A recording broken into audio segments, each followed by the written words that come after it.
All right, guys, we're going to move it along a little bit here in the second half. We're going to start with Chris Godwin. We talked about him briefly earlier on when we talked about Mike Evans.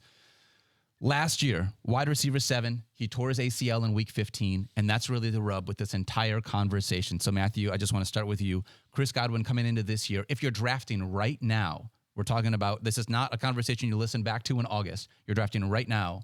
Where are you at on Chris Godwin? I'm at 15, which is more optimistic than Mike or the ESPN consensus. Stefania seems to be optimistic about it. We'll see. All the reports, feeling good and that kind of stuff. I guess I just sort of feel like fantasy is a weekly, we talk about this all the time. Fantasy football is not a season-long game. It is a weekly game played over the course of a season. And what you need to do is try to win every single week.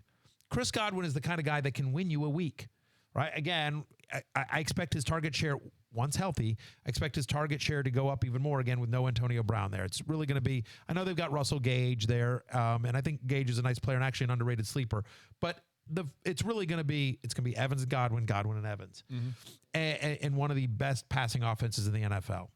And so I would rather bank on, even if I have to miss a couple of weeks, even if he starts a couple of weeks, the fact of the matter is his wide receiver is so deep that I feel like I'll be able to replace his production. And then when I've got Godwin is somebody who, at full health, is a borderline top 10 guy. Yeah.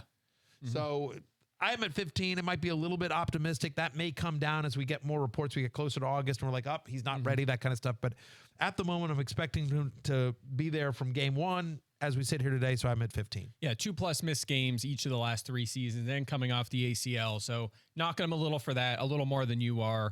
We'd be talking about him as top 10 if he was healthy. So we both knocked him a little bit. I did more than you. I just like some of these guys more straight up just because of the uncertainty, but great player. Thanks for watching ESPN on YouTube. For live streaming sports and premium content, subscribe to ESPN+.